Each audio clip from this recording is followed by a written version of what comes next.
Ay, puta!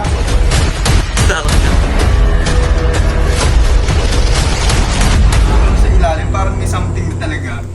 This is an abandoned hospital barracks ng Nitra, Slovakia. Ang abandonadong pasilidad na ito ay matatagpuan sa Podsuborum na ang ibig sabihin ay under the mountain of Subor sapagkat nasa paanan ito ng bundok.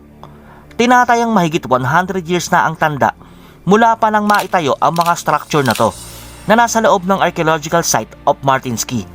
Nandito pa ang ilan sa 24 wooden barracks at 10 brick buildings na ang pinakamalaki ay nagsilbing ospital. Nagkalat sa loob ang mga lumang kagamitan, sunog na aklat, higaan, mga basag na salamin at ang misteryosong lumang larawan. And the most creepy part is, dahil matagal na nga itong naabandona, ay samot-saring nakakapangilabot na kwento ang dito ay naiwan. Mga aninong naglalakad sa hagdan at isang babaeng nakaputi na madalas sumilip sa bintana.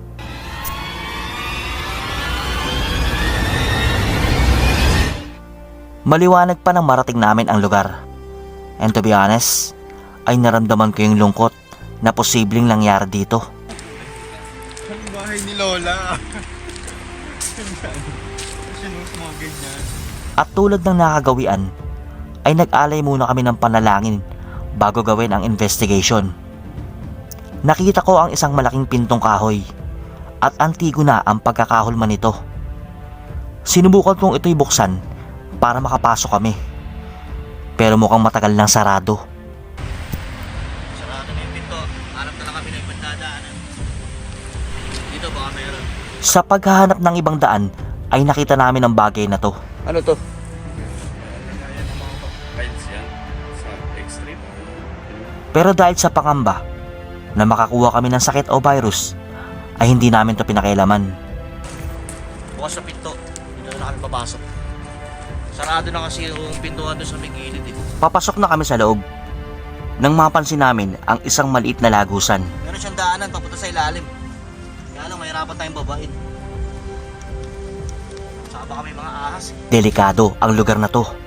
Hindi lang dahil sa mga multo o elemento, kundi dahil sa masukal na paligid na senyales na mayroong makamandag na ahas. Papasok na kami sa loob. Tara, tignan natin to. Hindi mo sinasabi mo pinagstayan mo. At pagpasok sa loob, hindi ko inaasahan ang makikita namin.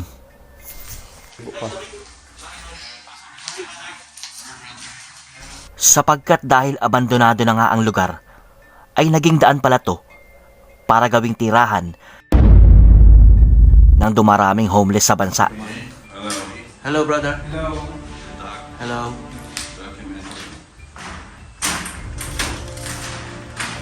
Kaya agad kaming lumabas para humanap ng ibang daan. Napakabaho sa loob.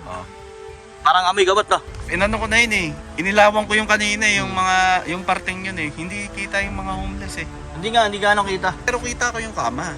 Pero Oo. hindi sila nagsalita. Inilawan ko na yun eh. I saw how hard life really is. Sabi nga nila, we need to fight for survival. Ito yung kanina pintuan na nakita natin. Kaya lang sarado. Dito pala tayo.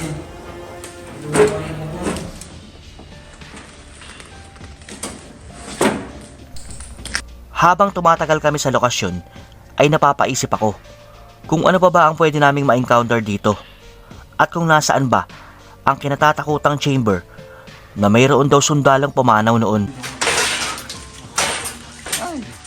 I am proud to be the first Filipino YouTuber na makapagdo-document nito para sa inyo. Yun nga tayo yung sinasabi ni chamber. Naiwan na ditong nabubulok ang mga kagamitan tulad ng mga sopa na maaaring ginagamit ng tulugan ng mga pumupuslit dito. Kalat na yung mga basag na salamin.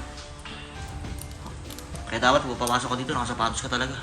At bawat kwarto, kabilat kanan ay isang damakmak na ang basura habang dahan-dahan itong kinakalimutan ng panahon. Tinitiis lang namin yung amoy para ma-document tayo mabuti. Pero pag nandito ka sa loob, talaga sobrang baho. Dapat nga may panyong tayo kasi medyo. Nakakita kami ng isang sunog na aklat. Nung una, inakala ko na isa itong Biblia. Pero salamat naman, at ito'y isang ordinaryong libro lamang. Hindi siya Bible. Ano lang siya, parang babasahin na ano. Sino? Sinunod lang. Sunog na. Ay no, may nakasulat pa sa gilid ng book. Ano kayong libro to? Sa gilid, oh. Nagkalat ang mga lumang sapatos sa loob, laruan, damit, appliances tulad ng sirang microwave na sa tingin ko ay naging kalakal ng mga homeless. Kasi kung ito, walang nakakapasok din sa loob. Dapat walang mga ganitong gamit. Kasi aras bago pa ito eh. Wala namang ganito ng araw eh. Dami na ano. Pambata. Sige, mga pambulas. Marami nagpasalin-salin na kwento na mayroon ditong anino na naglalakad sa hagdan. At ang pinaka nakakakilabot ay ang babaeng nakaputi na sumisilip daw sa mga bintana, lalo na kung kabilugan ng buwan. May hagdanan daw doon. Base dun sa mga information na nakuha ko, doon daw sa may hagdanan, may nagpapakita raw ng babae. Napakita. Kaso ang problema, paano mo nga patutunayan namin nagpapakita ang babae? Kung tumutunog yung ano natin. Ito yung kinasabi ko. Yung mga lumang tayo na dito na kulay puti. Ngayon, sa bintana, pag wala ka dun sa sa may kalsada, dami kasi na nakasabit dito. Nakasabit. Kaya posible na yung nakikita nila na sinasabi nila na white lady. Kasi, yung shadow kasi nito, lalo sa gabi, pag umahangin siya, gumagalaw. At nang diretsuhin namin ang bahaging to, ay laking gulat ko dahil mukhang ito na ang daan patungo sa underground na mayroong madilim na chamber. Medyo creepy ang pakiramdam dahil na din sa kwento ng ibang lokal na mayroong sundalo noon na nabaliw at ikinulong sa chamber at dito siya pumanaw.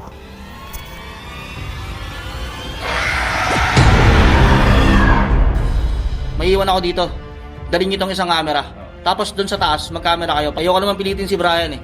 Hindi mo talaga kaya. O ngayon, isimulan na namin yung alone challenge. May iwan ako mag-isa. Pinili kong mag-isa upang mas lalo kong maramdaman kung mayroong magpaparamdam dito na hindi nakikita ng ordinaryong tao.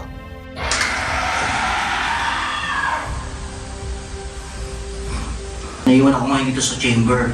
Bali yung chamber na to, nasa underground to. Ito yung sinasabi nila na pinagstayan nung isang sundalo dati na nasiraan ng bait kasi dahil sa tinamo niyang pinsala dati. Kasi yung barracks na to, ginawa na siyang hospital.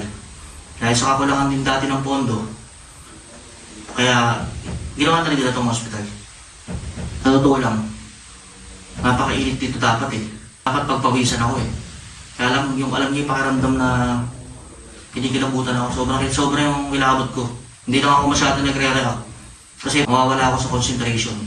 Ngayon, tinitingnan ko kung mag-trigger itong EMF.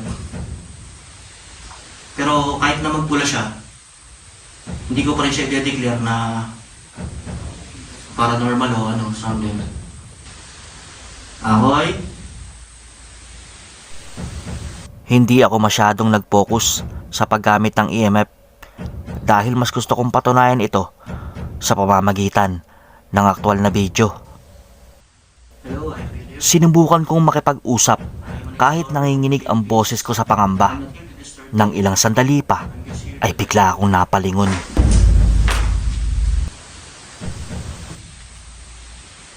I have an equipment here. You can come closer to my EMF. But please don't come with me after you do this paranormal investigation. Sa ilang minutong pamamalagi ko dito ay mayroon akong mga kaluskos na nadidinig. Pero hindi ito sapat na batayan para sabihing may nagparamdam. Is there any spirits that is here with me right now? If there's a spirit here, you can touch my shoulder. Is there any spirits that is here with me right now? If there's a spirit here, you can touch my shoulder. Natatay ako. Ay, puta! Ano ba yan?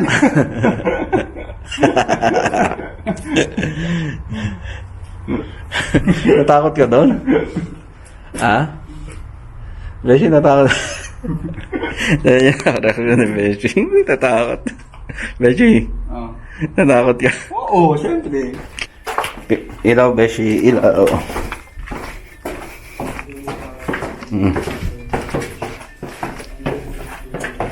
Let's go. At matapos ang challenge na mag-isa, ay dito ko napatunayan na ang hospital barracks ay hindi haunted. Sa part ng chamber, na nakakabit dun sa may pinaka-oxygen. Subalit mararamdaman mo ang lungkot sa loob dahil sa makasaysayang lugar na hindi man lang naingatan. Ikaw lang, pagpunta natin dito, ano yung pakiramdam mo sa lugar? Ayun. Siyempre, first time ko sumama sa mga ganito. Gusto ko lang yung mga katuwa, ang vlog, mga ganon, something. Nakakita ako ng isang larawan at ito'y naging palaisipan. Pero hindi ko na inusisa bilang isang respeto. Parang ano to eh, sunugan eh. Sunugan kasi meron ano eh. No, May mga bricks eh. Sa loob eh. No, sunugan to. Kasi may bricks oh. Ang tanong, kung ano yung sinusunog nila dito? Meron din kasi magbukas sa mga ganitong box eh. Kasi baka mamaya may laman yung loob eh. Oh, ang asin. Ang hirap buksan ito. Kasi baka mamaya, kung ano yung laman na nasa loob. Sa bungad ay mayroong isang wooden barracks na pwede pang sulyapan.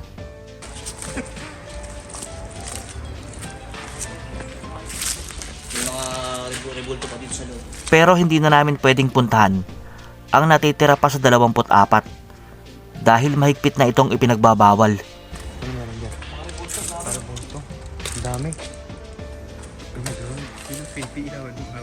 Ilaw. Kasi dito may mga rebulto. Sobrang daming rebulto.